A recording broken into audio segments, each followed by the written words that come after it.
یہ میری حیثیت کیا کہ میں خود صبر کروں، میں اللہ کی عطا سے صبر کرنے والا ہوں۔ تو یہ نہیں تھا کہ صبر کرنے کی صلاحیت نہیں تھی، صبر کرنے کی طاقت نہیں تھی، یہ سب کچھ تھا، لیکن ان کا کمال یہ ہے کہ وہ ان امور کو بھی اپنے رب کی طرف منسوب کرتے ہیں کہ میرا رب ہی مجھے یہ توفیق دینے والا ہے، میرا رب ہی مجھے یہ صلاحیت دینے والا ہے۔ تو اس نقطہ نظر پر محبوب صلی اللہ علیہ وسلم چونکہ دیکھ رہے ہیں معاشر میں کہ ہر طرف میری شفاعت کے جھنڈے لہرا رہے ہوں گے، تو دنیا میں مجھے ماننے والے مجھے مستقل بذات نہ مان جائیں، میرے رب کو چھوڑ کے میرا طرف اس طرح کوئی دھیان نہ کرے کہ رب کی مرضی نہ ہو پھر بھی میں کام کر لوں گا، پر میں مالک نہیں ہوں، جو بھی دینے والا ہے میرا رب مجھے دینے والا ہے۔ وہ رب ذوالجلال کے لحاظ سے کہ توجہ خالق و مخلوق کے لحاظ سے جو بندوں کی تعلق رب ذوالجلال کی طرف ہے اس میں کمی نہ ہونے پائے، اور وہ یہ سمجھے کہ اسی نے ہمارے محبوب صلی اللہ علیہ وسلم کو اختیار دیا ہوا ہے اور وہی اقتدار دینے والا ہے۔ اس بنیاد پر سید عالم نور مجسم شفیع معظم صلی اللہ علیہ وسلم نے فرمایا، اور یہ محب طبری اور ابن حجر کہتے ہیں کہ نہیں مالک مگر اس چیز کی جس کا رب نے ان کو مالک بنایا ہے۔ اس کا اندازہ اس عبارت میں بھی موجود ہے اور دوسری جگہ قرآن مجید کے الفاظ میں بھی موجود ہے، قل لا املک لنفسی نفعا ولا ضرا الا ما شاء اللہ۔ میں مالک نہیں، میں مالک نہیں، لوگ اتنے ہی پڑھتے رہتے ہیں میں مالک نہیں، نفع نقصان کا میں مالک نہیں۔ اب اللہ بھی تو قرآن کا حصہ، اور اللہ کے بعد جو کچھ ہے ہم اس سے 1 انچ نہ آگے ہیں نہ پیچھے ہیں۔ الا ما شاء اللہ، مگر جو رب نے چاہا۔ اب کس کے پاس رسی ہے جو رب کی چاہت کے گرد جا کے دائرہ بنا ہے کہ اتنا رب چاہے گا اتنا دیں گے، اتنا نہیں دیں گے؟ تو فرمایا میں مالک نہیں ہوں مگر اس کا میں مالک ہوں۔ یہ اللہ کا قانون ہے کہ جس لفظ سے کے بعد آیا ہے ترجمے میں جس چیز کی نفی ہوگی اسی کا بعد میں اس بات ہوگا۔ جب پہلے یہ ہے کہ میں مالک نہیں ہوں نفع و نقصان کا الا مگر میں مالک ہوں، وہ جس کی نفی تھی اس کا اس بات ہوگا۔ الا ما شاء اللہ،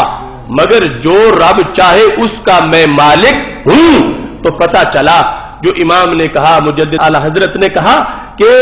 اغنائے ذاتی کی نفی ہے، اعطائے سلبی، اعطاء جو ہے عطائی چیز جو ہے اس کی اغنائے عطا کی سلبی نہیں ہے اور سلب نہیں ہے اور نفی نہیں ہے۔ اس بنیاد پر جو قرآن مجید نے اللہ کے ساتھ اس چیز کو واضح کیا، فرمایا میں کسی چیز کا مالک نہیں ہوں تمہارے نفع اور نقصان میں مگر جو میرا رب چاہنے والا ہے اور اس کا میں مالک ہوں۔ اور اسی کے تحت حدیث شریف کا یہ سارا مضمون ہے جس میں ان ائمہ نے اس بات کی وضاحت کی، اور سید عالم نور مجسم شفیع معظم صلی اللہ علیہ وسلم کے دیگر متعدد الفاظ بھی اس سلسلہ میں موجود ہیں۔ اور یہاں انہوں نے یہ کہا کہ والحث علی العمل والحرص علی ان یکون اولى الناس حظا فی تقوی اللہ تعالی وخشیتہ، کہ یہ اس لیے خطاب کیا تاکہ ان خاندانی نسبت والوں کا جو میرے ساتھ تعلق ہے اس بنیاد پر ان کا تقوی اوروں سے زیادہ ہو، ان کی پرہیزگاری اوروں سے زیادہ ہو۔ تو سید عالم نور مجسم شفیع معظم صلی اللہ علیہ وسلم نے یہ حکم فرمایا۔ آج اس سے استدلال کر کے یہ ہرگز اجازت نہیں ہے کہ نبی اکرم نور مجسم شفیع معظم صلی اللہ علیہ وسلم کے اس مقام کی نفی کی جائے جو سینکڑوں نہیں ہزاروں احادیث میں جو مختلف عنوانات کے لحاظ سے ہے جس مقام کا تذکرہ موجود ہے، یہاں تک کہ رسول اللہ صلی اللہ علیہ وسلم نے سکت کے بارے میں ارشاد فرمایا۔ سکت کہتے ہیں ناتمام بچے کو جس کے اعضاء بھی پورے نہ بنے ہو اور اس حالت میں اس کی ولادت ہو جائے اور مردہ پیدا ہو، وہ بھی پھر قیامت کے دن پہلے تو سفارش کا دروازہ میں کھولوں گا، میرے سے پہلے کوئی نہیں کھولے گا، اور جس وقت میں کھول لوں گا اس کے بعد فرمایا وہ ناتمام بچہ بھی اپنی ماں کی سفارش کرے گا۔ اور یہاں تک کہ فرمایا وہ اپنے نافے کے ساتھ جو دایا کاٹتی ہے اس نافے کے ساتھ اپنی امی کو باندھ کے جنت میں لے جائے گا، اپنے والدین کو جنت میں لے جائے گا۔ لا یراغم ربہ، وہ اپنے رب سے جھگڑا کرے گا، ہے ناتمام مگر جھگڑا کرے گا رب سے کہ میں جاؤں اور میری امی نہ جائے، میرا باپ نہ جائے، میں کیسے جاؤں؟ جب اس میں یہ صلاحیت آ جائے گی سرکار کے صدقے، کیونکہ سرکار نے دروازہ کھول دیا ہے تو اب وہ بھی جھگڑنا شروع ہو جائے گا کہ میں سفارش کرتا ہوں، تو یہ سفارش وہاں تک پہنچی ہے تو نبیوں کے سلطان کی سفارش کا انداز کیا ہوگا؟ اس واسطے وہ سفارش جو عام لوگوں تک پہنچے گی اور اس کے اثرات بھی نظر آئیں گے، سید عالم نور مجسم شفیع معظم صلی اللہ علیہ وسلم کے لحاظ سے تو اس کے بہت زیادہ مظاہر موجود ہیں، اور یہاں پاک محبوب صلی اللہ علیہ وسلم نے اپنی آل کے بارے میں تو پہلے ہی فرمایا ہے، انا واہل بیتی شجرۃ فی الجنہ اغصانها فی الدنیا فمن شاء اتخذ الی ربہ سبیلا، میں اور میرے اہل بیت ہم جنتی درخت ہیں، ہمارا تنا جنت میں ہے، ٹہنیاں دنیا میں ہے، اور جو رب تک جانا چاہتا ہے ان ٹہنیوں سے منسلک ہو جائے۔ میری دعا ہے خالق کائنات جل جلالہ ہم سب کو آلو اصحاب نبی علیہم السلام کا زیادہ سے زیادہ محبت، زیادہ سے زیادہ ادب، زیادہ سے زیادہ عقیدت عطا فرمائے۔ وآخر دعوانا الحمد للہ رب العالمین۔